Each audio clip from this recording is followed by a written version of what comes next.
Hello, my name is Mark Kortschott. I'm an engineering professor at the University of Toronto and a member of our Centre for Global Engineering. I would like to introduce you to our design for a new toilet for the developing world.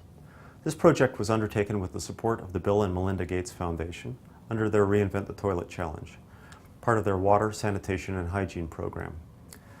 The program asked for a toilet capable of disinfecting human waste within about 24 hours, that would be inexpensive to build and operate, and would require no hookup to running water, a sewer system, or supplied electricity.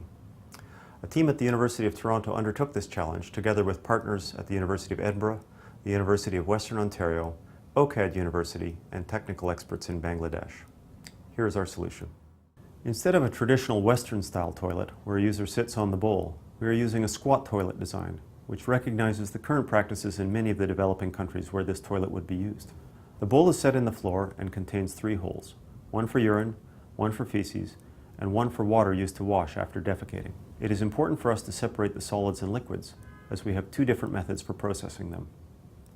When the user defecates, the feces will fall into an inclined belt.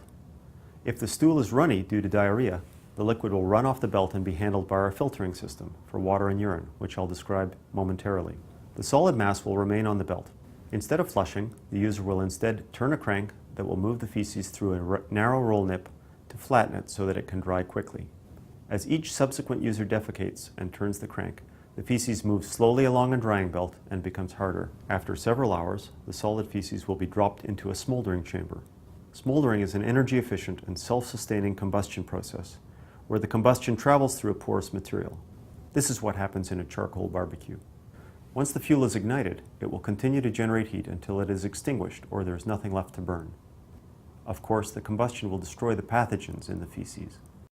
The exhaust will pass through a series of filters that will eliminate the odor. In the end, all that would be left is ash, which would have to be removed periodically from the smoldering chamber. Liquids, including diarrhea, urine, and wash water, are directed to a sand filter. This filter is designed to capture solid particles and parasitic eggs that may be present, while allowing clarified liquids to flow to the bottom. The filtered liquid, or effluent, is sent through a chamber that uses UV light to kill microscopic pathogens.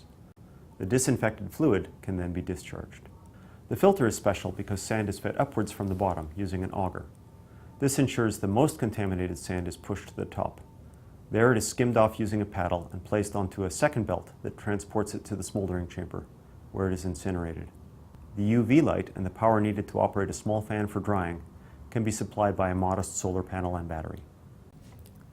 What is novel about this design is its simplicity. None of the processes taken individually is particularly complex.